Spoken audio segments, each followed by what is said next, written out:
Big news for anyone who loves the history of D-Day. Matt McLachlan Battlefield Tours has just launched a brand new tour that visits the D-Day beaches and lots of other sites in rural France, and all from the comfort of a luxurious cruise on the Seine River. Now, we ran this tour in 2024 and it was a huge success. It sold out in a matter of weeks. So now we've rolled it out again for 2025. But this time, there'll be 3 departures in June, July and September, giving you 3 times the opportunity to join us. The cruise is on board the luxurious Amadeus Diamond and begins and ends in Paris. Over 8 days, you'll enjoy the history, scenery and culture of the beautiful Seine River. But as an exclusive offering just for our passengers, you'll enjoy 2 full days touring the D-Day landing beaches in both the US and British sectors, plus daily seminars on board the ship that unpack the history of D-Day. And like all our tours, you'll be hosted by one of our expert historians who'll bring the story of D-Day to life. And if you've been on one of our tours before, you'll know that our historians really are the best there is. This is an exclusive cruise and places are extremely limited. Visit battlefields.com.au to book your place today. When it comes to weight loss, no 2 people are the same. That's why Noom builds personalized plans based on your unique psychology and biology. Take Brittany. After years of unsustainable diets, Noom helped her lose 20 pounds and keep it off. I was definitely in a yo-yo cycle for years of just losing weight, gaining weight, and it was exhausting. And Stephanie.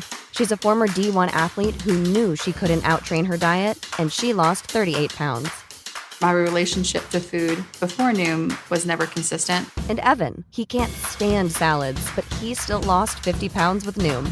I never really was a salad guy. That's just not who I am. Even through the pickiness, Noom taught me that building better habits builds a healthier lifestyle. I'm not doing this to get to a number. I'm doing this to feel better. Get your personalized plan today at Noom.com. Real Noom users compensated to provide their story.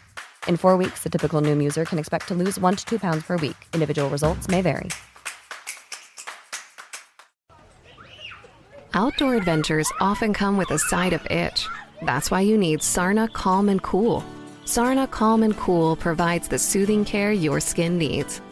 Sarna Calm and Cool lotion relieves itch and pain from insect bites, sunburn, and poison ivy with 1% pramoxine hydrochloride and 0.5% menthol. Did you know Sarna is the #1 dermatologist-recommended topical anti-itch brand? Learn more at sarnalotion.com today.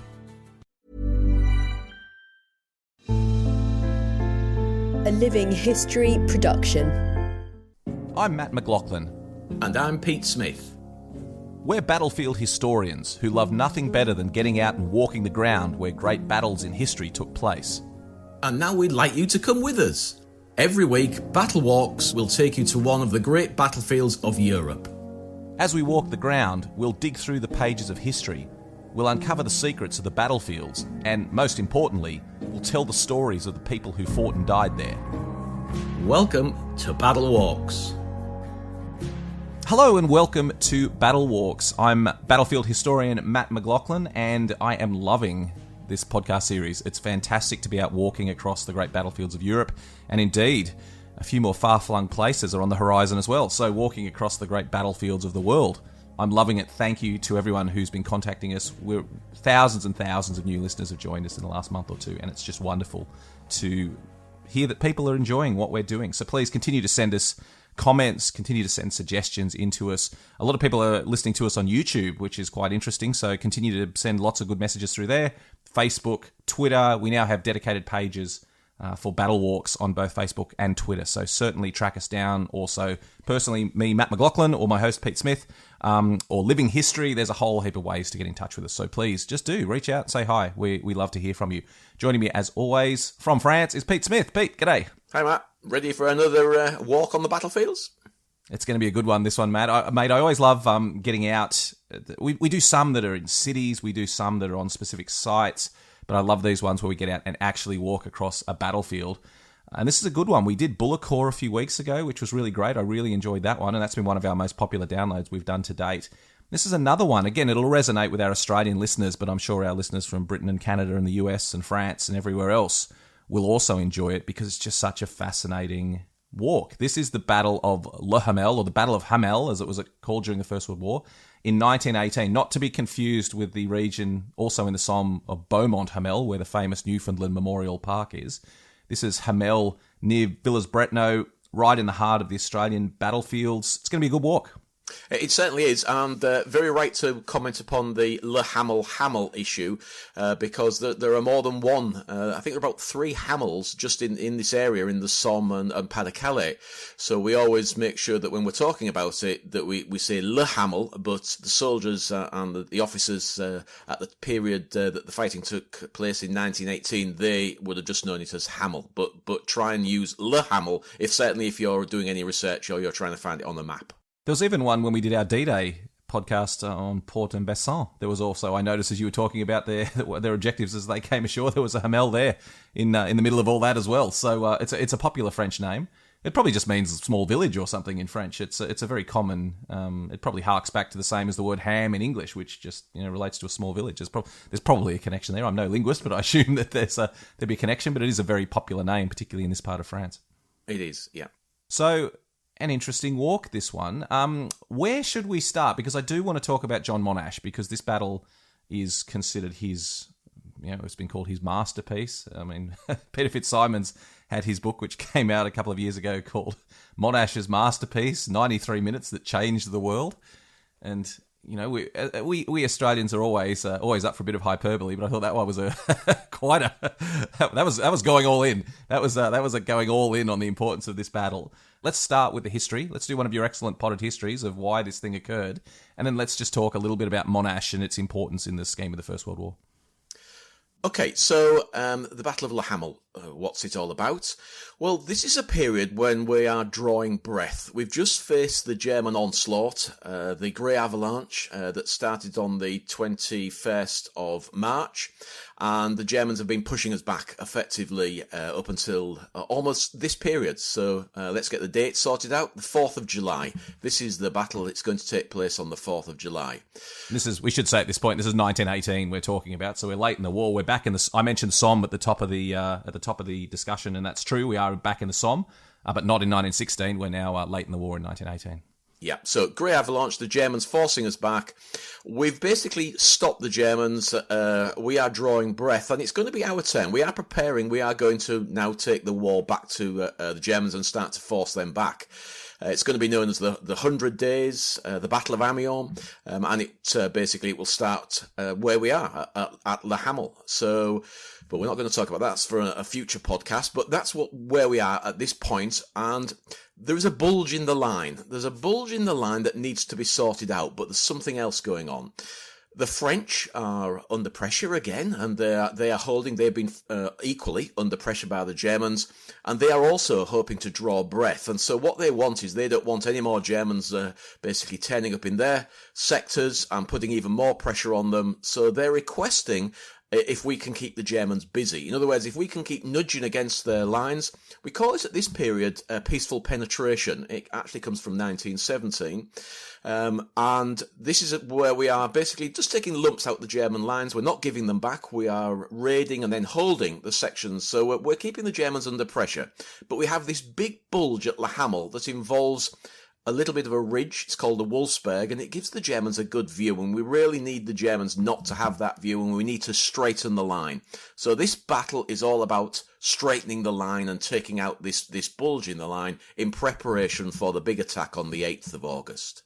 You mentioned peaceful penetration, Pete, and we'll cover that in more detail in another podcast, but it's worth mentioning here that we, as Australians, we tend to claim that we invented it. That's not quite true. We were wonderful exponents of this technique of peaceful penetration, but it was something that was going all along the British and indeed the French lines as well. And the concept was that small units, as you said, would go out on effectively raids, but not give up the ground once they'd captured it. And the part of the story that I loved was that one day the Aussies, later in 1918, were in a particular part of the line quite actively raiding, and an order came down from headquarters to say, we want the battalion to advance and take out this section of German trench. And the platoon commander was very happy to report back to headquarters that his platoon had already captured all of the ground stipulated in the order for the entire battalion to take. So, a handful of men, probably only, 30, 40, 50 men had captured an area of ground that was probably intended for 500 in those orders. So it was a fascinating period of the war, which doesn't get enough attention. This idea of these, I love this story of this part of 1918 when there's all this active raiding going on and pinching out little parts of the German line and taking lots of prisoners and just continually just nibbling away at the Germans and never letting them settle. I think there's an issue here, and you're absolutely right. That's exactly what's happening. But the one issue that I find a little disconcerting for the attacking force, so for the raiders, is you never really knew the quality of the men. You hoped you did.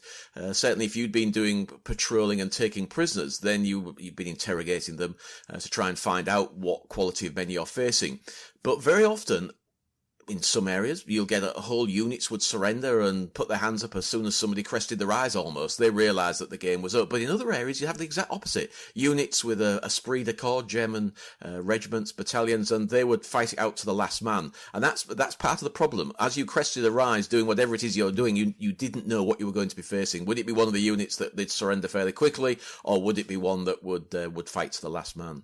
Well, these are interesting aspects that come into play in this battle we're talking about now at Hamel, because this, in many raids, could almost be considered a very big raid. It was a very specific point in the line. There was a coordinated effort to capture it by a fairly limited force. The battle, I mean, I think most people listening to this would, especially the Australians, would know about the Battle of Hamel and that it was spectacularly successful. Everything just worked as it needed to, and the oft-quoted statistic is that it was planned to take 90 minutes and it in fact took 93, and and all these things. And we shouldn't, let's say at the outset, let's not take anything away from the men and the commanders and the men on the ground who it was almost a perfect plan. It was a very thorough and a very good plan which was carried out brilliantly on the ground, and that's what we should say. So this is a very successful action. So let's start with that. What are your comments on that? Well, I hate that 90 minutes, 93 minutes. No, the comment that Monash planned it for 90 and it was 93 and the battle was over, because of course it's nonsense. The battle wasn't over in 93 minutes. The fighting went on for the rest of the day. It also is nonsense in the sense that at 93 minutes, had we captured every little bit of the objective? No, there were variations, and so you just can't say that. And I think it just confuses the issue. What we should be saying is that the battle went perfectly to plan, and it certainly did. It went perfectly to plan. Okay, let's talk about the planning and Monash's role in it and all that stuff. Now, I'm not. There is a group of historians today that want to diminish Monash, and I'm absolutely not one of those. I think he was one of the greatest generals Australia ever produced. So let's put that out there. He was a fantastic corps commander, one of the best in the British Army, I think you would absolutely have to say. Let's talk about the Battle of Hamel, though. It's also important that we discuss the reality of the situation. There is no benefit at all, especially 100 years removed, from turning people into supermen and turning them into saints on the battlefield. Let's talk about the reality of the situation. And the reality was Monash was an outstanding corps commander and one of the greatest leaders Australia has produced.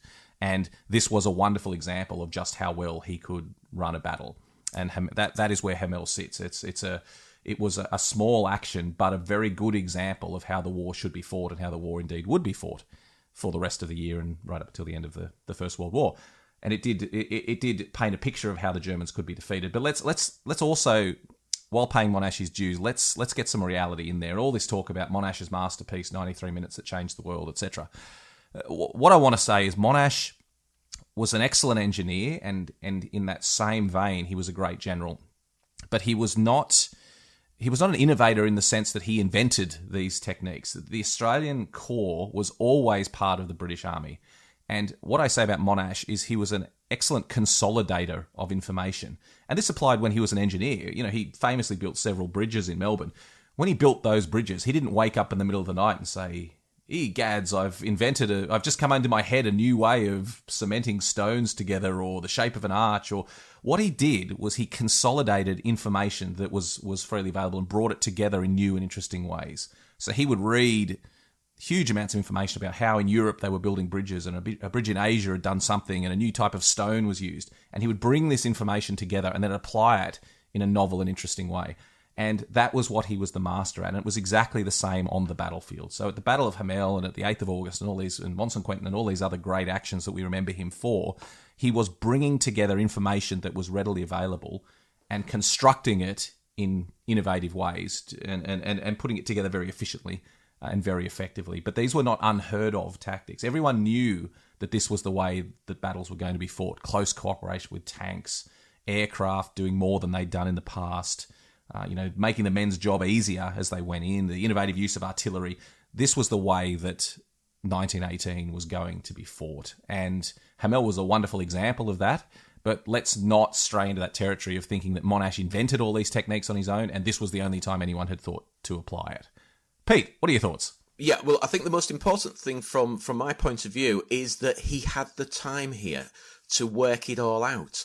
In a lot of the other battles prior to this, there wasn't the time to sit down and really have a good think about it. And you have to say, he sat down and he must have just literally wrote every kind of aspect that he could possibly think of that could go wrong and how they would then ensure that if things even started to go wrong, they could be corrected on the ground. And so I just found the detail of this attack and the pulling all of that detail together it is extraordinary. But you have to remember, he had the time to do it.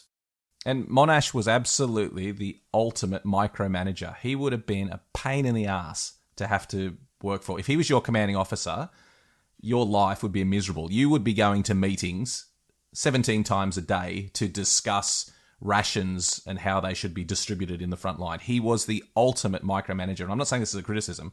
This was also why he was successful, is because you see his staff constantly saying how surprised they were that the big man was getting involved in details that they couldn't believe he had the time to even worry about it. Distribution of ammunition, the load that the men would carry, rations, how food was going to get to the front line. Like the minute detail that really a general in his position should not have, even had to worry about. Monash was obsessed with every little detail. So many meetings before this attack. There was a level of frustration. If you read the staff reports about it, there was a level of frustration about the amount of detail that was being called on for this attack. But at the end of the day, you can't argue with the results. I'm a very results-oriented person, and so was Monash, and this worked very, very effectively.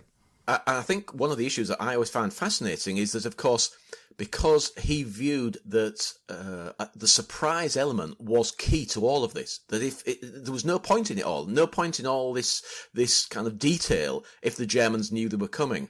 And so he made sure that literally to the last minute, units that were going to be used in the attack did not know that they were going to be used, because he was concerned that the Germans would raid and capture somebody who would give the whole game away. So I find it fascinating that the training for most of this attack was done in a generic way. It was training for the future without anybody really on the ground. A lot of the men and even some of the battalion commanders not really knowing the detail of exactly when this was going to take place. And the reason the detail and the planning was so important as well is because of something we've touched on before in the First World War, a lack of communication. It was a modern war, but with primitive communication. So because there was really no way of adjusting the plan once it was kicked off, except on the ground, there was nothing the generals could do once the plan had kicked off. That was why Monash wanted to be so involved in the planning, so that every detail that every influence he could make on the battle was taken care of before the battle began. Once the battle began, Monash was a spectator, because there was nothing that he could particularly do to adjust the outcome. And I want to also add here as well something about the ground which we're going to be walking. All of this planning, all of this intricate meetings and discussions and planning took place at the chateau at Bertong, or Bertangles, which is north of Amiens. And it's one of the things that I love most about when I very, very occasionally do a tour of the battlefields, usually with my what we call the Matt McLachlan signature tour. But I've gotten to know the family that owns that chateau very well. The chateau is still there. And I've gotten to know the family very well. It's still the same family that was there during the war, and we now get access to it, which is fantastic. Only on very limited tours. But if you do one of our sort of flagship tours with Matt McLachlan Battlefield Tours, we not only get to go to the chateau, we get to go inside the chateau, we get to walk the grounds, and we get to stand in those rooms where Monash planned and carried out this amazing attack. It's an extraordinary place, and another little dimension to the battle that I love is, and people probably we should do a podcast on some of these behind the lines places, including Bertong Chateau. I agree entirely. Yeah. So let's say that about Monash. We're not taking anything away. I think what it is a change in perception about what Monash did. It was absolutely extraordinary what Monash did at Hamel, but I think not for the reasons that we think. He didn't invent these techniques. He implemented them in a very clever way. and then it was acknowledged that it was a very efficient, a very good use. Let's talk about just some of those innovations, Pete, that were employed, not necessarily for the first time, but applied so well at the Battle of Hamel. So I'm thinking about things like carrier tanks. Let's discuss some of these innovations. Let's start with the carrier tanks. That was a really good one. Well, I think we'll start with tanks full stop and then move to the carriers, because the big issue for Australian troops and tanks was the disaster that was Bullecourt, where they were blamed, that the tanks were blamed as part of the problem. They ran over wounded Australians. There was a lot of issues. And certainly go back to our podcast from a few weeks ago about Bullecourt and hear all about the disaster of the First Battle of Bullecourt in 1917 and the role the tanks played in that.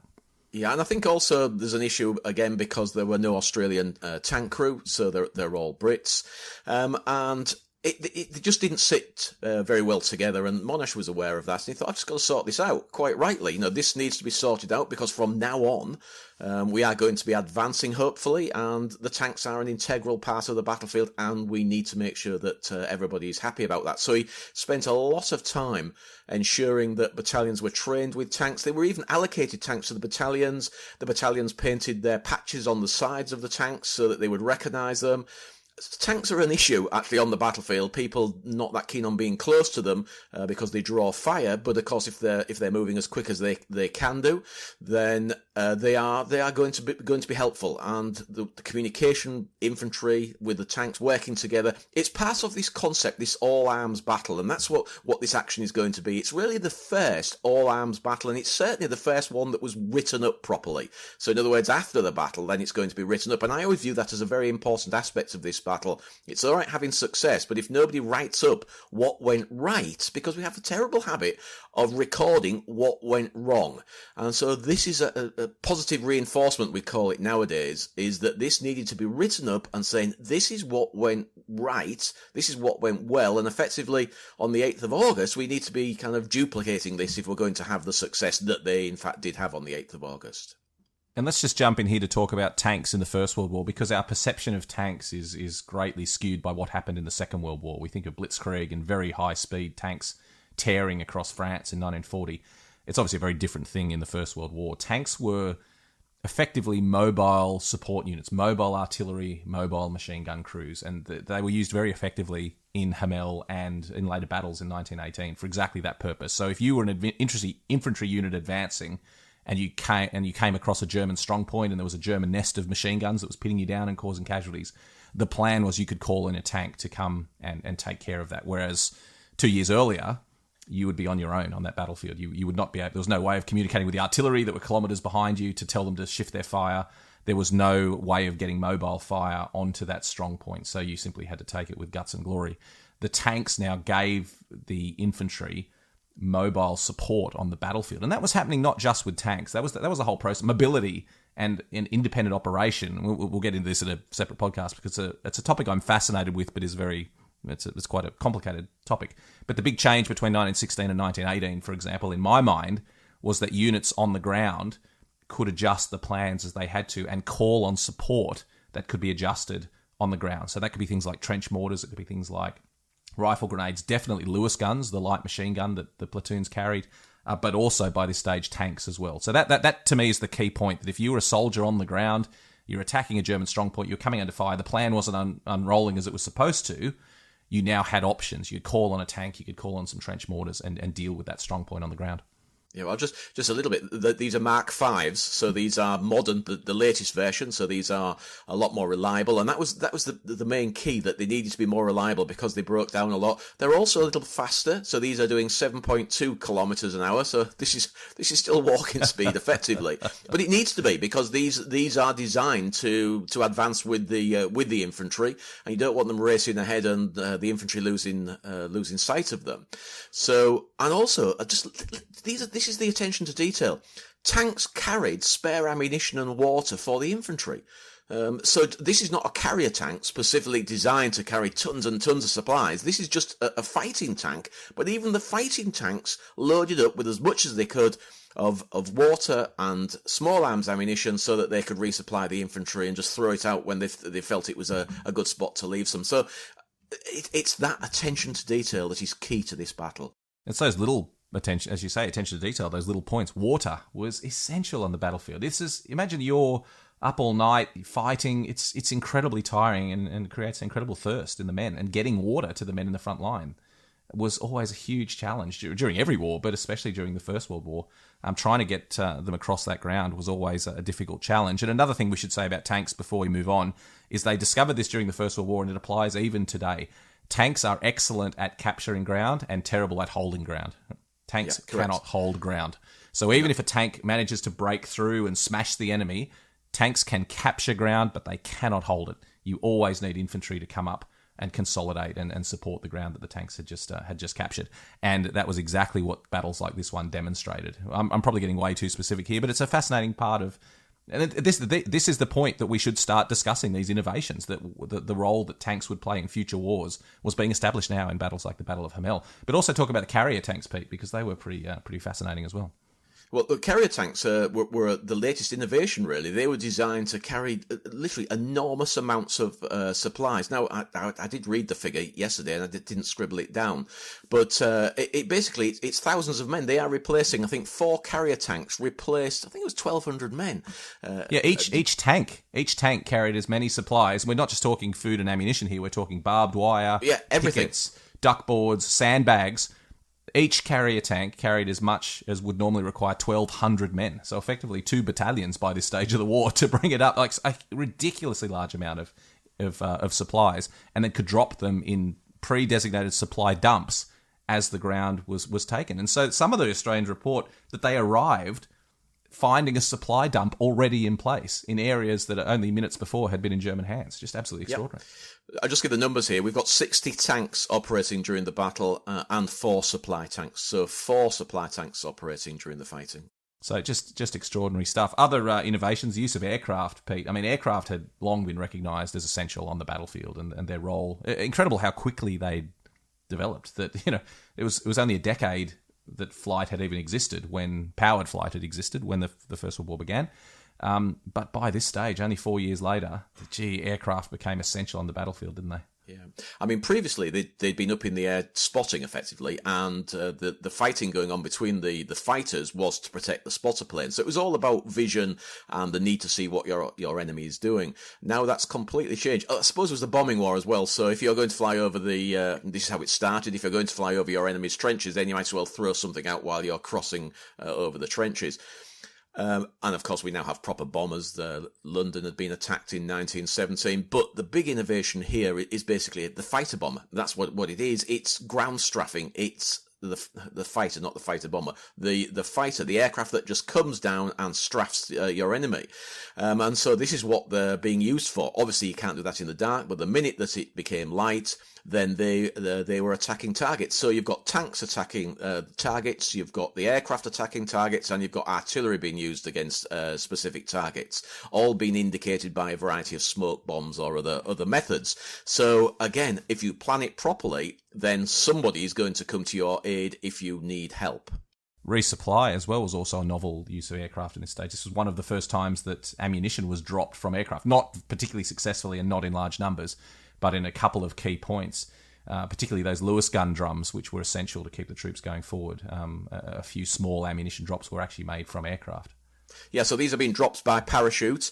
What's fascinating, again, we talked about Monash and his attention to detail. He was interested. He wanted to know, well, how did it work? How on earth did you drop something out of an aeroplane by a parachute? Did you pull a lever? And so he became involved. He went to go and have a look. It's his engineering background. He went to go and have a look and see how this lever worked. What did it actually do to drop a case of ammunition to frontline soldiers? So yes, again, used as soon as it became daylight, they were resupplied by the air. So attention to detail. It would be remiss of us to not talk about the artillery as well. It's the huge irony of the First World War is the artillery is probably the essential weapon on the battlefield, the weapon that caused the most casualties, the weapon that was responsible for attacks failing or succeeding. Yet one of the things that gets most overlooked, it wasn't a particularly glorious war to be a gunner in the artillery, kilometres behind the line, sending over these massive shells, but by God, it was essential, particularly in 1918. And again, innovative use of artillery. Gary Sheffield, the great historian who we both know well, Pete, I was reading a paper that he'd written the other day about success in 1918, and he was talking about specific fuse innovations in artillery shells, just making the shells more reliable, making them explode when you wanted them to. that innovation in artillery shell fuses was probably much more important to Allied success in the First World War than the introduction of the tank. But of course, he makes the point that it's much less sexy to be talking about artillery fuses than tanks rolling across the battlefield. But the use of artillery was an art by this stage of the war. And as we would see, particularly in battles, the one that followed this, the 8th of August, artillery essential and incredibly effectively used. I think the barrage maps for this battle and for others really starting in 1917, and the barrage maps are for creeping barrages, so protecting the infantry as they're advancing. The barrage is moving in front of them. It's extraordinary. The technical, I suppose, the technical use of the guns, because a gunner in the past, he saw his enemy, he fired at it, and I'm going to really to 1914, the early fighting of 1914. The guns still prepared to see the enemy. Here, they're not seeing the enemy at all. They're firing from map shoots, and they're all firing at the same time, and they're all raising their barrels at the same time so that the barrage moves forward with the infantry. The technical aspect of it is mind-boggling. But of course, we've now got something else as well. We've got machine guns doing the same thing. Machine guns have been put into effectively batteries, and they are working and doing the exact same thing. So what we have are barrages of machine gun fire also supporting the infantry. These are the Vickers machine guns firing over the heads. It's incredible, isn't it, to think of that, is that firing in an arc over the heads of their troops and then having the rain of bullets coming down on the enemy. Just be awful to be underneath it. But from the artillery perspective, some incredible innovations going on. Triangulation was hugely important. Counter battery fire was hugely important. So the idea that a very large proportion of your guns were not necessarily intended to blow up Germans in the front line. They were to take out the German artillery, and the science of triangulation to identify batteries, where exactly the Germans would be, was extraordinary. I mean, they report in this battle, and particularly in the follow-up to August the 8th, which was really an expanded version of Hamel, they report that German gun crews who had never been fired on and thought they were completely camouflaged and completely safe were astounded to find that shells just started dropping on their head the second the barrage opened up. So the Allies, and the Germans as well, but the Allies particularly, were able to pinpoint via a range of sources, aircraft, spotting, triangulation on the ground. They were able to identify German batteries, which they would not fire on until the battle began. And then these poor German gunners all of a sudden found that they were getting smashed around by the artillery. Just extraordinary. It's all become fairly technical as well in this department. We have sound ranging and flash spotting. In the old days, it was a bloke kind of with a megaphone trying to figure out where that noise came from, and two of them triangulating a position. And now it's technical equipment using photographic film, and it's a really technical a technical aspect of the artillery. And so sound ranging, flash spotting meant that really if you fired at any time prior to a battle, then hopefully your gun would be plotted by our teams, and then the counter battery fire would come down on it. And this battle is a prime example. Most of the German guns that would have been used to try and protect the German front line were taken out by counter battery fire 10 minutes before the battle.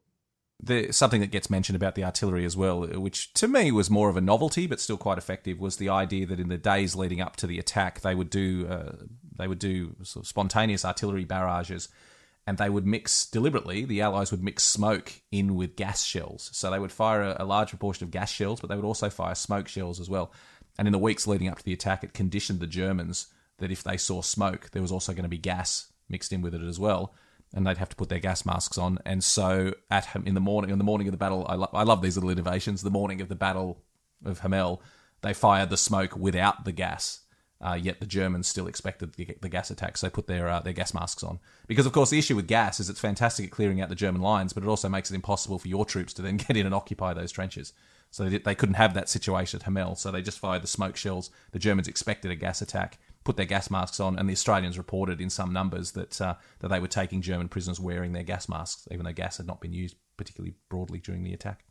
I think fighting with the gas mask on is my idea of hell. It really is. Even in a modern war, if you put on your respirator, your vision is much reduced. No matter what you do, you still tend to have an element of steaming up. In the First World War, with their gas masks, then they would always steam up, and the PH gas hoods, which thankfully have now gone, were almost useless because they steamed up completely. Now with their respirators, at least they could see, but it's much better not to wear a respirator. And of course, the Germans were wearing theirs, and our attacking troops were not, because they knew they were not going into gas. So a great innovation and part of Monarchy's attention to detail. Also, other little things that I like were as the tanks rolled up, they used very old, noisy aircraft to swoop low over the German lines to mask the sound of the approaching tanks. It just, innovations that just, made a huge difference. And it was a clever battle. That's what I always say about Hamel. It was very clever. It was a clever employment of the technology that was available. My favourite, and I think this really shows attention to detail, there were certain areas that were very flat in the Battle of Hamel, and they knew that the infantry would have to advance across these flat areas facing German machine guns with no cover. So they deliberately, a combination of bombs and shells, created craters in the field. Now these were designed, they were not trying to kill Germans, these are designed to create cover for attacking infantry. So as the infantry advanced, they would know where these craters were, because what they did then, they then flew over the craters, plotted where they are, and so the battalions as they attacked knew where these craters would be, so if they came under fire, they knew they could head for a crater to get some shelter. I just think that attention to detail is extraordinary. Well, Pete, I think it's worthy of discussing these aspects of the battle because it's such a fascinating battle and such a detailed battle. Let's get out and walk the ground, because I should say as well that it's not particularly, the ground hasn't changed very much from 1918. It's the beauty of walking these isolated battlefields in little farming regions. They don't actually change that much over the centuries. So let's get out and walk the ground, because it's one of my favourites to get out. You can paint the picture of what was going on in this battle by walking the ground. And the other thing I should mention as well, by the time of these 1918 battles, it wasn't the static trench lines that had been there for 2 or 3 years that we saw earlier in the war. There was a lot of open fighting. It was fighting from position to position. So therefore, when you walk the battlefield today, you do get a really good sense of what the troops went through, because it wasn't just leaving a trench and marching across no man's land. They were fighting from position to position. And that's exactly what we see at Hamel today. So let's walk the ground, Pete. Let's fill our flasks with a refreshing coffee. Let's strap our boots on. Let's get out in the battlefield. Where are we starting? Okay, so we're going to park our car by a crucifix on the edge of a village called Vers-sur-Corbie, and we're going to walk up a track, and that track will take us through the Australian lines, up onto a hill known as Hill 104, and into no man's land, and just beyond no man's land we hit a trench known as Pear Trench. Now at this point on the battlefield, Pear Trench is actually in this little road. It's slightly sunken, and so we're going to stop there. Behind us, I'm going to turn to face the direction of attack, so that's turning left, and we're going to look into a valley, and there's a valley directly in front of us with a wood on the skyline. To the left, slightly half left, we can see the village of Le Hamel. Beyond it, we can see a ridge, and that is known as the Wolfberg. That is the final objective.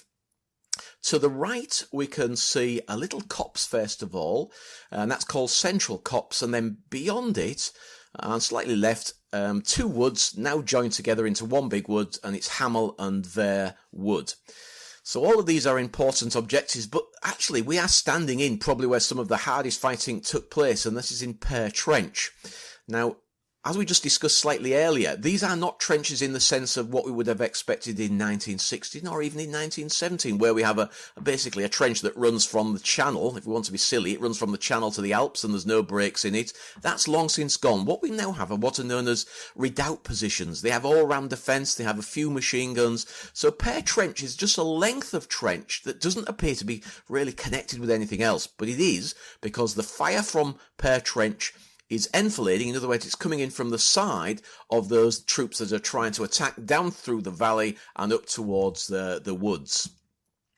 So this is where some of the really serious fighting took place at Pear Trench, because here we do have some of those machine gunners that we were talking about, guys that wouldn't give in. They fought to the last, and we get some really tough fighting here right at the start of the battle.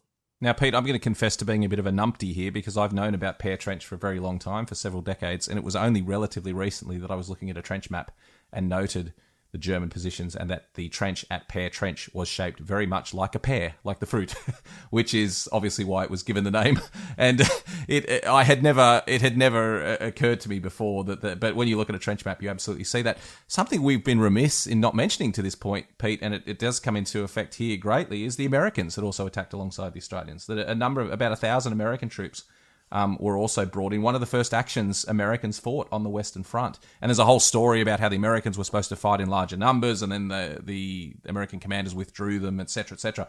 But about 1,000 Americans went into the attack here alongside the Australians, one of the first times that American troops took part in an attack of this nature. And that's why Monash chose the 4th of July as the date for this attack, to really fire up the Americans who were attacking alongside. They didn't play a huge role in the battle. They were not particularly effective in the battle. But it was handy to have the American troops there to bolster the Australian numbers. And they did attack in that region around Pear Trench. I think it's important. It's important for the future because as the Australian Corps fights onwards towards the end of the war, it is going to shrink in size considerably, and the Americans are going to increase in size considerably, and they are going to be fighting side by side alongside the Australians. So this is the start, the first day really of that cooperation between America and Australia. In fact, it's also famous because the very first Medal of Honor was awarded during this attack. So the very first American to be awarded the US Medal of Honor, then he is awarded it during the fighting here. So let's talk about the fighting around Pear Trench, because it was quite interesting, and it's a great spot to stand and as you say, observe the battlefield, but also to think about the fighting that occurred here. I should also mention there's a photo, we'll put the photo up on the Facebook pages and the Twitter feed. There's a famous photo of a dead German medical soldier lying outside a trench taken during the Battle of Hamel, one of the most famous photos from Hamel, and that was taken at Pear Trench.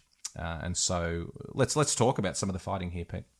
Yeah, there's also another photo, and maybe there's the same one, Matt, I'm not sure, but there's another photo which actually is exactly where we're standing. So it's in this sunken road. It's in the section, and you can see on both sides of the sunken road there are sections of German trench. So fighting very tough here, and as in all of these battles, you'll need individuals to help keep things moving. And the German guns here enfilading the advance needed to be taken out. The men had been driven into the ground. And one man who is going to be awarded the Victoria Cross, and this is where it gets tricky because his name is debatable as to how you pronounce it. So Henry Deal. I always say Dalziel because that's what it looks like, but that is definitely not how you pronounce it. I took his family around this battlefield several years ago, which was a great honour, and I still contact them occasionally. And I called him Dalziel as well. It's spelled Dalziel, and I was just calling him Dalziel. They corrected me. But the problem is I cannot remember. The correction made absolutely no sense to the spelling of the name, and I cannot remember how they pronounce it. It was either Delish or it was DL, but it was not Dalziel. But anyway, Harry, we'll go with DL. Yeah, he's an interesting character and very good. I'm going to read the citation because it's such a good fighting citation. So for most conspicuous bravery and devotion to duty when in action with the Lewis gun section. So this is one thing we mentioned earlier. Lewis guns crucial in every battle from now on, every action from now on. The Lewis gun is what is going to help us. It's a weapon that can be fired from the hip, not commonly fired from the hip. You were not really trained to fire it from the hip. It's got a bipod at the front, and you lay down and you fired it. But they discovered that in the half light, and I should also say this was planned to give you about 18 meters of vision. This whole battle, again, that detail, 18 meters should be enough for you to be able to tell whether that man that's at 80 meters is an enemy or a friend. And so the Lewis gun fired from the hip, a leather strap around the neck to the front of it, so it gives it extra support. And that's an awful lot more Lewis guns used during this attack. So Henry is commanding a Lewis gun section, and his company met with determined resistance from a strong point which was strongly garrisoned, manned by numerous machine guns and undamaged by artillery fire. It was also protected by strong wire entanglements. A heavy concentration of machine gun fire caused many casualties and held up our advance. His Lewis gun having come into action and silenced enemy guns in one direction, an enemy gun opened fire from the other direction. He dashed at it and with his revolver killed or captured the entire crew and gun and allowed our advance to continue. He was severely wounded in the hand, but carried on and took part in the capture of the final objective. He twice went over open ground and under heavy enemy artillery and machine gun fire to secure ammunition, and though suffering from considerable loss of blood, he filled magazines and saved his gun until severely wounded through the head. His magnificent bravery and devotion to duty was an inspiring example to all of his comrades. There's a little bit more, but I'll stop there. Just quickly talk about the wound to his head. It's extraordinary that he survived, because apparently his brain was showing, but he went on to have to recover fully and have a healthy life. His own. I'd also read with the hand wound as well, Pete. I'd also read that he had his trigger finger shot away. That he actually lost a finger in that attack. When they say severely wounded in the hand, although his family member said that wasn't the case, that he did have all his digits. But I think the wound in the hand mangled his fingers quite severely. Was the general consensus? So much so that his comrades thought he'd actually lost a finger. So, but I mean, imagine what a bullet going through the fingers or the hand is going to do a lot of damage, and again, hit in the head as well. I mean, this attack reminds me a lot of Barcelona in Guadalcanal in World War II. The idea that just one man was everywhere doing everything, not only attacking positions and killing the enemy and bringing the line forward, but then running back and getting ammunition and coming and reloading the Lewis guns. He was just everywhere doing everything. And as we said, these are the great Victoria Cross citations, because they're just, how is he ever going to do anything except receive the Victoria Cross for an action like this? Just extraordinary.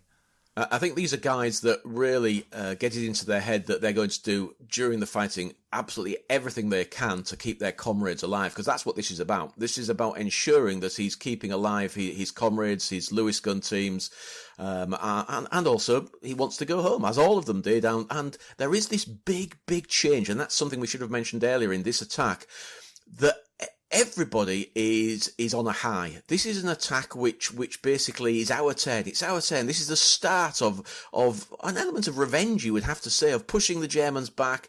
So this is a really buoyant attack. These guys are wanting to get to grips with the Germans. Of course, not everybody is. You have to say, not everybody feels like that. But in the main, this has been instilled within them in their training prior to this attack, that this was our turn. This is we are going to win this war, and we are going to force them back.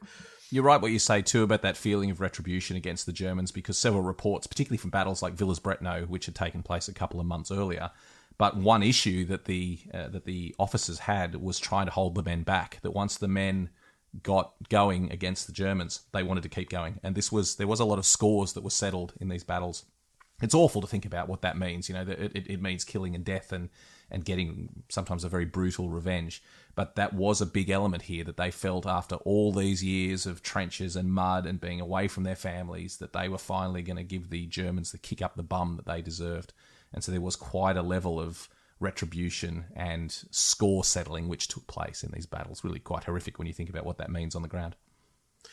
There's an interesting account. This is his own personal account of this action, and I'll just read it. We were harassed by a murderous fire from the nearby enemy stronghold. The Australian advance was held up. My gun had cleared up one machine gun nest, but the other, planted in a different direction, opened fire. I dashed at it, killing 7 Germans with my 2 revolvers. Now, that gives you this imagery of him attacking with a revolver in one hand. I personally don't think that's what he actually meant. I think that trying to reload was very difficult, and I think he probably had just 2 revolvers, and he would drop one and then draw the other one and carry on shooting. Maybe. He may have had a revolver in each hand, I'm not sure. One German bloodhound wounded me in the hand, so this is when he was hitting the hound, but I soon had him on the ground. I lunged at him with my German dagger, so that tells you that at this point he hasn't got any revolvers, he's dropped everything, and he's using a dagger, catching him right over the heart. His dying cry upset me, and I shivered. So he's actually plunged his a German dagger, which he must have picked up as a souvenir and was using as a fighting dagger. We now call them fighting daggers, and killed him in hand-to-hand combat. So the citation, the official citation, doesn't really tell the whole story. And I think that's his own personal account is a much more interesting account.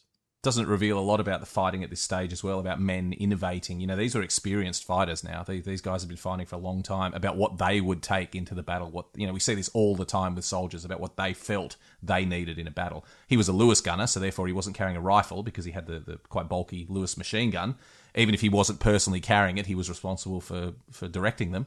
So he was carrying, as he said, 2 revolvers, deciding that even 1 revolver wasn't enough, so he's carrying 2 revolvers, and a German dagger, which he felt was going to be handy in a tight spot, and evidently was. So just brutal fighting. I also saw a quote from this man, DL, Dalziel.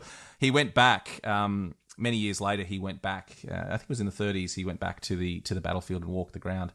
And it's almost quite sad. His account. He said, "I couldn't." He went here to where we're standing. He went to this sunken road to Pear Trench. He said, "I just couldn't find anything that I recognised. It just seemed to be a different place." And there was even a note of sadness in his just in that account that he felt estranged from that action that had taken place 20 or 30 years earlier. So I always love those stories of veterans returning to the battlefield and walking in the footsteps as we are right now. Of course, you have to imagine the state he would have been in, adrenaline pumping, and this is dark. This is still dark, half light, I suppose. So it would still be you can imagine all flashes and imagery and gunfire and noise, and you're just not going to be able to repeat that. And it's not going to feel the same standing in an open paddock as we are now, looking across a peaceful landscape to a beautiful wood. Well, it hasn't changed, as we said earlier again. This landscape has not changed. The wood is in the same place. The road is in the same place. Everything's in the village hasn't even grown. The village is the same size. In fact, the population is less now than it had been prior to the Great War. So nothing has changed at all, but it would certainly feel very different nowadays to that night. A reflection on the mental stresses of combat as well is that, when your blood is high and you're charging in and fighting for your life, it's going to be very different. Anyone who's been through a trauma would note that it's going to feel very different when you look back on it.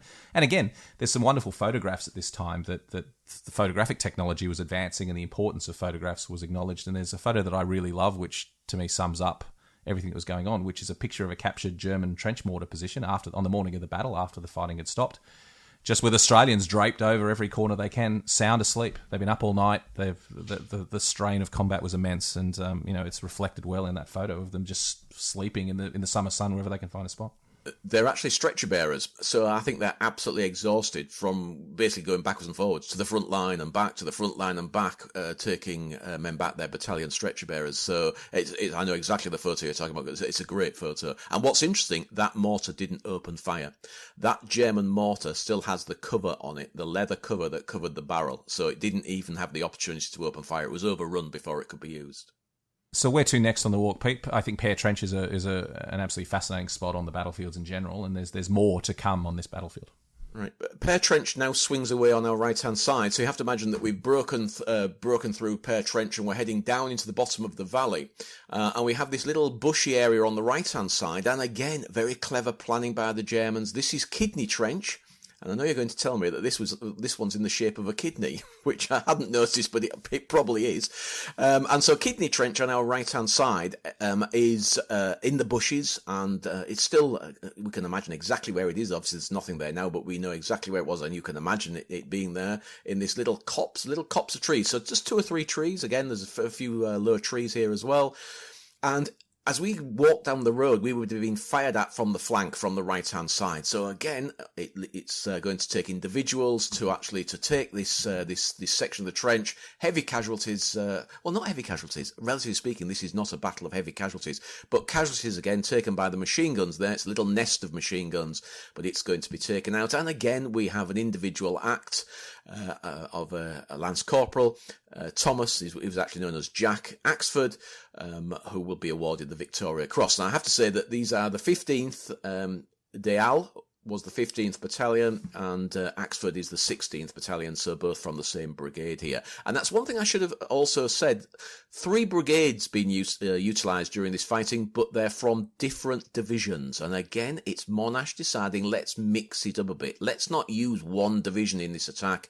Let's use brigades from several divisions. So what we're doing, we're giving experience to the different divisions, and we're also making sure that the losses then are not all piled upon one division as well. So this is quite a long walk, Pete. We're walking the ground towards the village now, across the battlefield once we leave Kidney Trench. We're going to walk up now, actually covering the ground the Australians did, literally walking in the footsteps of the attacking Australians and Americans. Where are we heading to next? Yep, so we're now, we have the woods in front of us, and actually we're going to come out as a place where it was the German route in and out of the battlefield, so it was known as Hun's Walk. Again, Monash is planning, because he knew that this Hun's Walk directly in front of us, this little route through the woods, this little track that runs through the woods, he made sure that this was bombarded during the fighting very heavily. It meant that the Germans couldn't withdraw through it, and also we took a lot of prisoners, and also it meant that the Germans couldn't resupply. So we're not going to walk that way. We could, and if you've got lots of time, you can walk up that way as well, walk through the wood to the ridge. But we're going to hang a left here and walk on the road back towards the village of Hamel. So we're heading towards Hamel itself, which, as I said, has not changed. Destroyed in the fighting, very badly damaged, but size-wise, rebuilt. It's been rebuilt on exactly the same footprint. You would recognise it. If you were a soldier returning, then you would definitely recognise the outline of it and the footprint of the village itself. So tell us about walking into the village, Pete, because, again, another famous photo. This battle was very well documented with photographs. There's a famous photo of a tank rolling through the village of Hamel, echoes of the tank in 1916 rolling through your village of Fleur. Tell us about the village.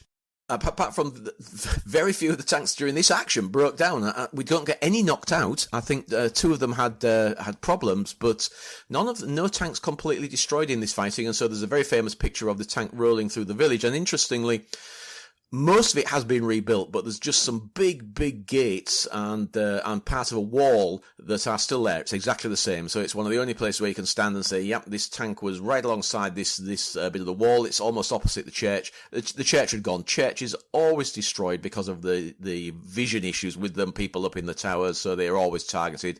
So the church here had been taken out by our artillery. The Germans within the town itself, they were overwhelmed very, very quickly. A lot of them took shelter in the cellars, and this action is going on so fast that the Germans are not ever really able to say for certain where the Australians are. They can hear the tanks coming and they can see the Australian infantry, and at this point the Australian infantry was ahead of the tanks. The tanks couldn't keep up, and it gives you an indication really that they were also a little slow in getting to the start of the battle, they catch up, and as we discussed, they are used when they are needed. So that communication. I'm just going to go off on a tangent because it's just something I found fascinating. I once had a long conversation with an Australian that I was taking on tour, and he was absolutely adamant that his relative had fought in a tank during the Battle of Hamel. And I was absolutely adamant that there were no Australian tank crew. So I said he must have been involved in that period of training, because he had a picture of him. He told me, and he showed me it, a picture of him standing in the door of a tank, standing by the entrance to a tank. But he said, no, he was definitely, and I said, no, he definitely was not. Well, damn me, reading in the last few months more about the battle, I found just a simple little comment, and it was a request for Lewis gunners to be attached to tanks temporarily because there were not enough Lewis gunners available in the tank corps, and they wanted some Australians to add some more firepower to the tanks that would be put inside the tanks. So he was absolutely right. So this poor old bloke, I'd been arguing with him that his relative had not ever served in the tank. His relative obviously did. He must have been a Lewis gunner attached to a tank during the fighting. Bad luck for him. That was not a good role to be. I mean, the tanks did well here, but it was that was not a great day when you were allocated to be on the crew of a First World War tank. I really like the village of Hamel. It's a lovely little place. It's a cute little village. I mean, all these villages are much the same, but it's it's got the hill behind it. It's a nice village, and I've got to do a big shout out to my friends in Hamel, the people in Hamel. We again, a little tangent, but I think people appreciate it, is that when we run tours, which we do every Anzac Day to the Australian National Memorial at Villers-Bretonneux, which is just down the road from Hamel. We always, in the early days of running the tours, had an issue with breakfast, because we would pack breakfast boxes, which people would then tend to eat at 3 o'clock in the morning and then be hungry by the time that the service was over. Or then should we go back to the hotel for breakfast? It was always a big issue. And then one day I was chatting to some people from the village of Hamel, and my dear friend Tom Morgan was actually the one that suggested this. He was one of the historians on the tour. We were chatting to the people of Hamel, and poor old little Hamel, in spite of its significance to Australians, gets badly overlooked on Anzac Day because all the action is happening at Villers-Bretonneux.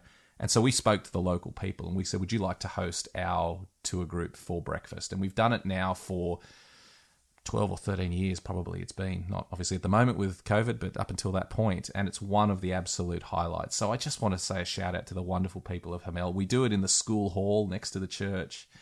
The kids make pictures of kangaroos and koalas and write notes which they put on the wall, and if it's a school day, the kids are all there. They come in early and they sing Australian songs, and the local people are there making coffee and baguettes and croissants, and none of them speak English, and very few of our people speak French. And the mayor comes down and makes a speech in French, and it's just the most extraordinary connection with the local people, which I think is something that you can potentially miss if you're just travelling around at a breakneck speed, just seeing battlefield sites. And so a huge shout out to the wonderful people of Hamel, very close to my heart, and one of the absolute highlights of visiting the battlefields on Anzac Day. Yeah, I miss it terribly, and it is great, and it's very, very French. It's very ad hoc, and you never quite know quite exactly how it's going to work, but it works very well, and the food is excellent, and the coffee is very needed, having stood all night. So it's brilliant. It's really good. A sad little aspect. And I noticed that several. I've been quickly flicking through some guidebooks before we started this podcast, and quite a few of them mentioned the bar in the village. Well, sadly, it's no more. The bar is now a house. It's gone, as an awful lot of the bars in the villages in northern France have hit the dust.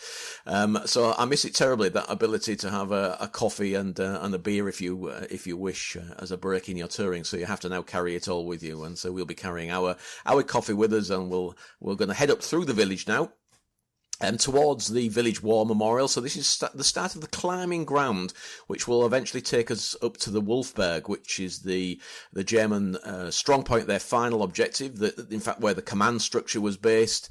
And we're past the war memorial. I always stop and have a look at the French village war memorials. Always worthwhile having a look at them. And this one is particularly nice, and it nearly always flies the Australian flag as well, commemorating this battle. And not just on Anzac Day, there's normally an Australian flag flying beside the war memorial. And we're heading now uphill, very steep climb, a sunken road, so there's a ridge at both sides of us, and we're heading to the Australian Corps Memorial Park. Now, I could spend a whole podcast discussing the Corps Memorial Park, because in my view it is one of the best and sites organised from Australia, built by Australians, well actually not necessarily built by Australians, but certainly employing local contractors to build it, but it is superbly designed and planned. But this is not its first carnation. This is its second one. What do you think about this one, Matt? I agree. It's an absolutely fascinating spot. I mean, it's a beautiful memorial which commemorates the Australians. There's original trenches, probably one of the few places on the Western Front where we know trenches that were dug and occupied by Australians. The ones at Guardacore as well, I think they're Australian too. But one of the few places on the Western Front. I'm going to do a shout out here to John Laffan, the historian who died many years ago. John Laffan was one of the reasons that I got interested in all this sort of stuff. I read all his early books, and he's been decried greatly since he passed away, which is not unjustified. He was not a perfect character, but he was responsible for in a big part for this memorial. He led the initiative that said the Australians don't have a place where there's preserved battlefield that commemorates the Australians. So in the 1990s, he was a driving force behind this. So whatever you think about John Laffan, and as I said, he's quite reviled these days. People are not a fan at all of John Laffan. But whatever you think of John Laffan, I think we should remember that he was a big driving force behind this, and his motives were pure about keeping Australians interested in the battlefield. So I do want to do a shout out. He was a very early influence on me, and I remember as a teenager reading his books, and I wrote a letter to him, and he kindly wrote back, and that was a big influence on me. That John Laffan was out there and remembering the Aussies at a time when other people weren't. So his reputation has changed since he passed away, but this is a good spot to remember him. I think everything's changed, really. I mean, he was a leading light in the lions led by donkeys kind of aspect of the war, and now very much reviled, not probably too strong, but it's not seen as accurate. But I have several of his books on my bookshelves, and I think it's necessary to have them to see how thought and things have changed. So I agree completely with you, Matt. I think he's part of the story of remembering the Great War, and it's now remembered in a very different way as to how he remembered it and how he wrote about it. I didn't ever meet him, but I met his wife several times. He had a Belgian wife. I've met her a few times. So when was this created? Well, originally it was created or inaugurated, I suppose, on the 4th of July in 1998. Now, that is not what we're looking at. As I said, this is the second incarnation of the site. It basically was not well looked after in its first appearance. It started to look dowdy and run down, and because of that, it attracted the wrong type of people. It wasn't policed, and so we would get the youth up there and a little bit of graffiti and a bit of damage, and then it literally started falling to bits itself. It had enormous marble panels on this curving wall, and those marble panels started to drop off, so they fastened bits of wire around it to try and stop it. Oh, and it was just a terrible mess. And thankfully, what happened is, rather than attempting to patch it up, they demolished the whole site. The whole site was demolished, and it was completely rebuilt and inaugurated on the 8th of November 2008 by Quentin Bryce. And I think it's absolutely brilliant. And in fact, it's one of those locations, because there are explanatory panels about every aspect of the battle, or most aspects of the battle. If I was being really lazy, I could just kick my clients out and say, well, go and read those panels, it tells you the whole thing. And it does. And it's just so well designed, and I just like every aspect of it. And the views are phenomenal. It's even got a toilet. That is so rare on the battlefield. It's you're right, everything you say. I mean, it is you could sum up 1918, at least the Australian experience of 1918, from this one point. You can see there, from there you can just see the top of the Australian National Memorial at Villers-Bretonneux. You can swing around and see the Somme Valley, which was crucial in the fighting of 1918. You can see the chimney stack where the Red Baron's plane crashed. You can see it from there, which if you don't have time to go to the Red Baron's site, you can at least see it from this spot. And then you've got these wonderful preserved trenches. You can see the whole Hamel battlefield, of course, and talk about the Battle of Hamel. And then when you swing around and face east from these trenches, those are the trenches from which the famous Battle of Amiens, the 8th of August, the Great Attack, the Black Day of the German Army, that's where it began. And in the distance, looking to the east, you can see the church spire at Proyard, which was effectively where that battle ended on the 9th of August. So this period of 1918, the 100 days, can really be summed up from this spot. And indeed, when I'm touring the battlefields and I have to take people, it's very difficult to sum up on the ground the entirety of the 100 days, this advance to the end of the war. So usually I do it from this memorial at Hamel because it paints it in front of you like a portrait. And interestingly, that you were talking about the rebuilding of the memorial, it was fascinating how they went about it, because the original memorial with the black granite also featured inscribed on it was that famous photograph of Monash was replicated on the memorial. And a lot of people objected to that an individual would be featured so prominently on a war memorial. So that was removed, and now it's simply words. But even the orientation was changed, I think, Pete. I think the memorial originally faced in a completely different direction. It faced to the park, to where you park your car. It actually faced to the car park, which, yes, okay, you could see, you got out your car and you could see it straight away. Now it faces direction that the Australian troops came from. It's got an enormous great rising sun badge in the middle. It is so classy now, whereas before, you have to say, it had a little bit of an element of Mickey Mousey about it. It felt cartoony. It didn't feel... It just didn't feel right somehow, and it was very different to everything else on the battlefield anywhere. Well, I have to say, on almost any battlefield anywhere. And now it just feels right. It just feels imposing. It's clever. It doesn't use up too much land. There's parking areas. There's a place you can have a picnic. So they literally built picnic benches. So with school groups, very often we'll have our picnic here. Just the whole thing. There are seating around the actual memorial. This big rising sun with an inscription that the French president. I'll read that in a second. What he said, and you can literally sit a whole school group, a whole coachload of people, and stand in the middle and do a lecture, and then just beside it are these little preserved trenches, this redoubt position, and I tend to go into a whole talk on redoubt positions and how you use them and where the machine guns will be placed. So you can do so many things there, and then, as Matt said, turn round and talk about the 100 days, and you can see a Crouch Wood from there, one of the first objectives of the 8th of August. So fantastic site, and sadly missed by a lot of people because it doesn't fit well into a route.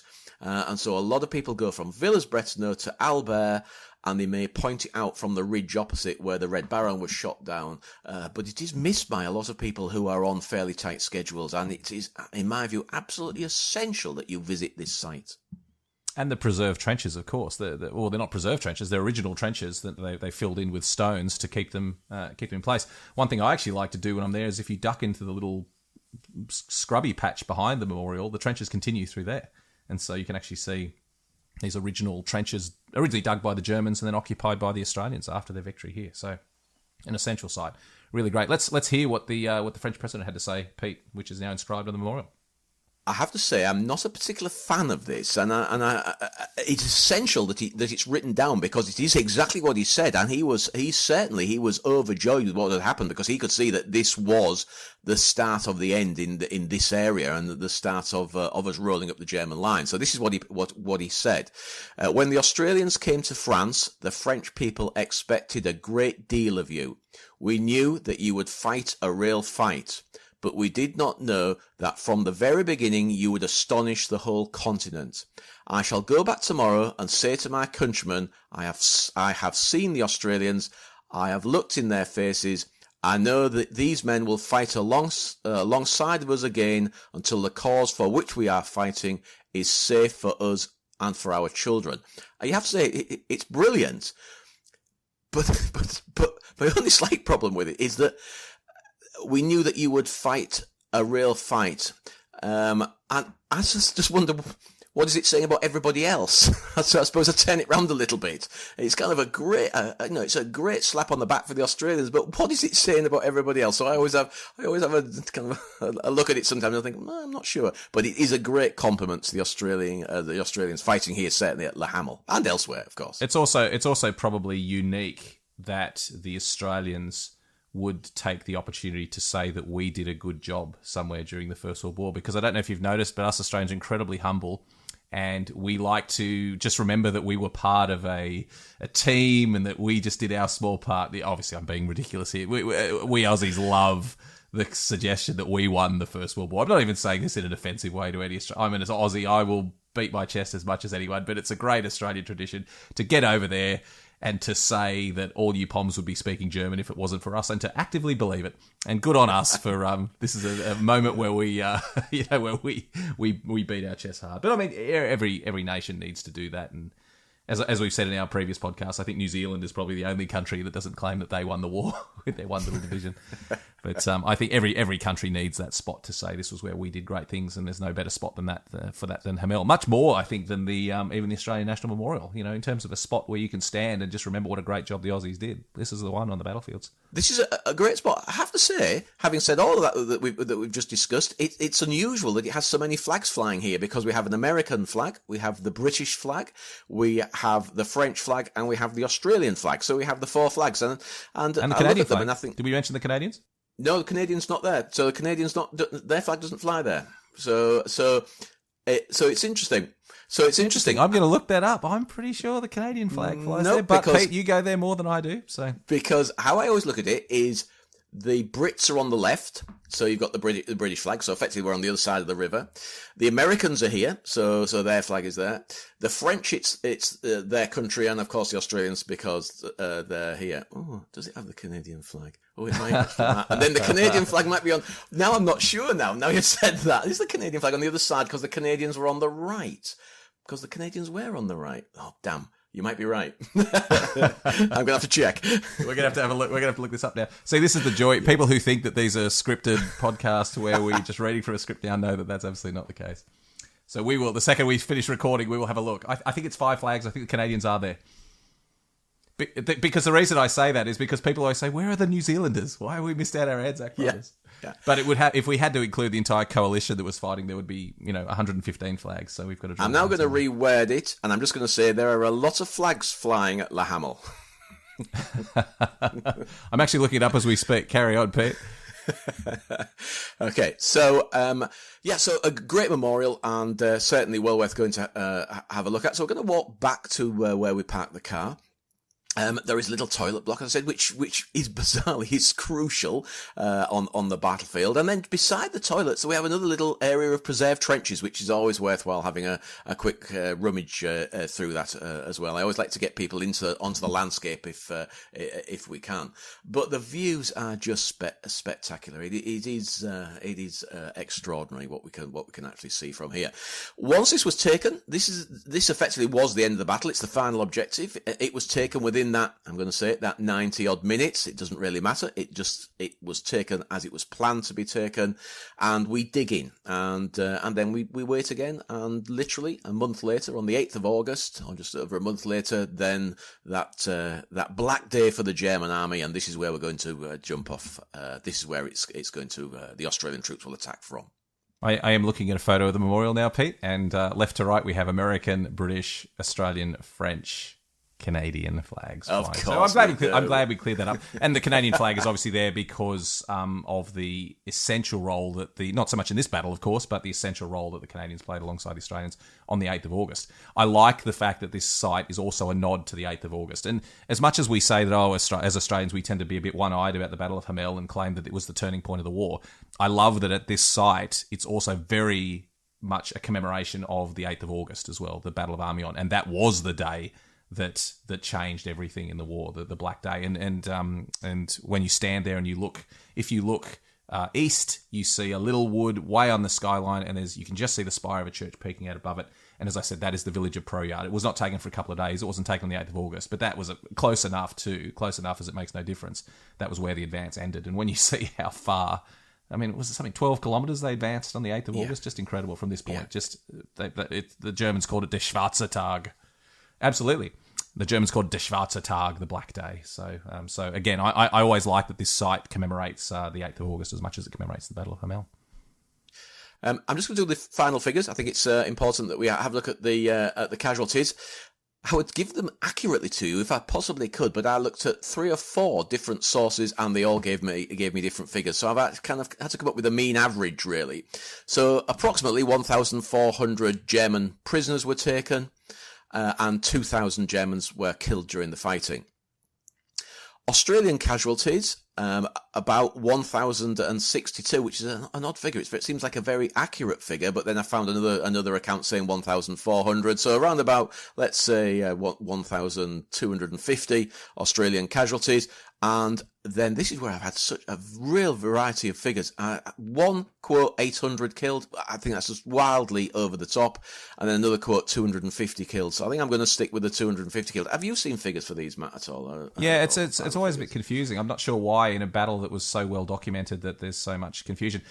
We know for a fact that there's almost an unshakable rule in the First World War that when you look at the casualty figures that about 1/3 are killed and 2/3 are wounded. So that would put it. So I think you're right. I think it's probably 1,200 odd casualties and maybe about 400 killed. I would imagine would be a fair assessment. But I agree. It's strange that we can't seem to get any agreement. It could be the fact that it could be the divisions involved. There were so many divisions involved, and one brigade from each division. It could be something to do with that. But yeah, it's difficult to pinpoint. But I'd say if we thought about 1,200. Casualties with 400 killed. The one thing that you just can't overlook is how much lighter the casualties were for the attacking force than the defending force, which is very rare in the First World War. You normally, in the First World War, like in many wars, they looked at that 3-to-1 ratio that you want 3 times the number of troops attacking as defending, and the attacking troops are the ones that are going to suffer the huge casualties. Certainly wasn't the case here, so it reflects how well the battle was planned and carried out. We should, before we go, Pete, let's also talk a little bit. You mentioned the first Medal of Honor to an American. In the First World War. Thomas Pope. Talk to us a little bit about Thomas Pope.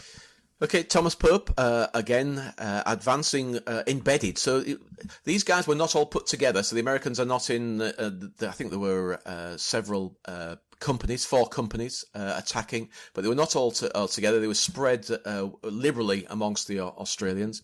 And so I'm going to read his citation. He's serving with Company E of the 131st Infantry, 33rd United States Infantry Division. His company Doesn't that just sum up right there, Pete? Doesn't it just sum up the immense size of the US forces that are already being employed? This is already the 33rd Division. Not necessarily all there at once, but the Australians only had 5 divisions in total. He's part of the 33rd. And this is just the start. I did have the figure of the number of Americans at this period that were arriving in Europe, and it's mind-boggling. It's mind-boggling how many Americans, and that's what the Germans knew. That's why the Germans at this period knew they were going to lose the war, because the Americans are here. It's not about their fighting ability. It's about their manpower. There's just so many of them. His company was advancing behind the tanks when it was halted by hostile machine gun fire. Going forward alone, he rushed the machine gun nest, killed several of the crew with his bayonet, and standing astride the gun, held off the others until reinforcements arrived and captured them. So it's you get this great imagery, don't you, straight away, of this American standing above this captured machine gun with his bayonet fixed, holding off any attempt by the Germans to recapture it until help arrived. So a very kind of heroic imagery, and one that the Americans would have loved. The first Medal of Honor going to a soldier fighting here, Corporal Thomas Pope. Something I discovered, Pete, relatively recently when I was doing some historical research for Peter Fitzsimon's book on the Battle of Hamel.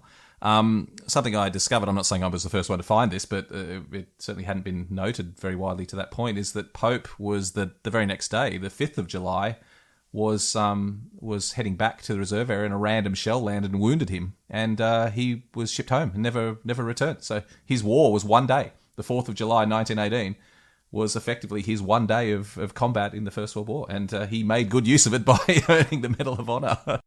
We should certainly, Thomas Pope represents the Americans who, as you say, they were just inexperienced. It's no reflection on their fighting ability as individuals, it's just that they were inexperienced, and several Australians were killed trying to get the Americans sorted out during the attack at Hamel, as would also occur in later battles where the Australians fought alongside. There was one Australian sergeant.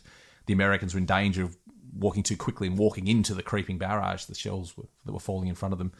And one Australian ran forward to try and hold them back, and he was killed by an Australian shell that landed and wounded him, and he later died of his wounds. So, yeah, an important moment. I mean, and even today, Hamel is brought up, politically when Australians, when we talk about the ANZUS Treaty and the way that Australia has always fought so well alongside the Americans. Occasionally, we do flip it back and say the first time that the Americans in the 20th century fought alongside their allies was with the Aussies at Hamel. So, this was really the start of a very important Australian-American association, which has continued to this day in various forms. So Hamel is often looked back on as that first time Australians and Americans fought together. I have to say, this battle is used by almost all armies, modern armies, as an example of an all-arms attack. And quite often you'll find little groups of guys, very short hair, here at this site, and they are what are known as staff rides. In other words, what they are officers in training or officers promotion courses, and they come here because you can stand at this site, the site where we are now, the Australian Corps Memorial Park, and you can effectively stand here and talk the whole battle from this one point. We've just done the walk, but you could actually come here and you can talk the whole battle, and because it is such a classic action, the very first, what you would describe as the very first all-arms attack, tanks, guns, aircraft, infantry, all knowing what each other's doing and all supporting each other, that it is important, and so it's taught still to this day. People come here and are taught about this battle. And the main reason that can be done, we should say, is it was a small battle. That's right. That, as you say, you can stand there at that one site and see the whole battlefield. The reason, that's not to take anything away, but it was a very compact, contained battle in a small space. You can see the entire battlefield. There's no way you can see the battlefield of the 8th of August or any of the later actions that occurred, but you can stand here on this hill, and like looking at a map, you can see the whole terrain and the importance of that terrain in the effectiveness of the all-arms battle. So yeah, a good spot. You'll often see army groups here talking about the battle. Just a great spot. Absolutely, if you're interested in Australian actions, whether you're Australian or one of our international listeners, definitely go to this site. It's a really wonderful spot, and pays tribute to a lot of very brave men on both sides. So always a great site to visit. Pete, once again, thank you so much, mate. I learn so much from doing these talks with you that I come into them thinking I know these battlefields, and I come out with my knowledge greatly expanded. So once again, mate, thank you just for your rare insights into these important chapters of history. No, it's a pleasure, Matt. I always go away thinking, I didn't mention that, and I didn't talk about this, but it'll be, we can save it for another day. Don't forget, when we're allowed to visit the battlefields again, Pete is one of our key guides on the battlefield. So there's a very good chance if you join us on one of our battlefield tours through Matt McLachlan Battlefield Tours that Pete Smith will be your guide. You can even request him if you want to. If you are signing up for one of our group tours, you can request that Pete Smith is your guide, and you will get this and so much more on the ground with Pete Smith, which is an absolute treat, and perhaps get to share a cold beer at night as well. So, Pete, I'm looking forward to when we can get back and start showing people the battlefields for real. But in the meantime, thank you so much for joining us on these virtual walks. Pleasure, Matt. Very enjoyable.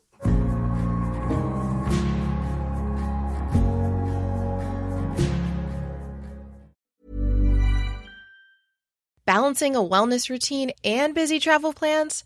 Try Allo Moves, the health and wellness app you need to stay consistent. Join allomoves.com with code ACAST for a 30-day free trial and 20% off an annual membership. From yoga and Pilates to strength workouts, Allo Moves has it all. From 5 to 60 minutes, Allo Moves has classes or flow that fit your schedule. Plus, Allo Moves offers meditations, sound baths, nutrition tips, and self-care tutorials. Find your perfect wellness routine anytime and anywhere with Allo Moves.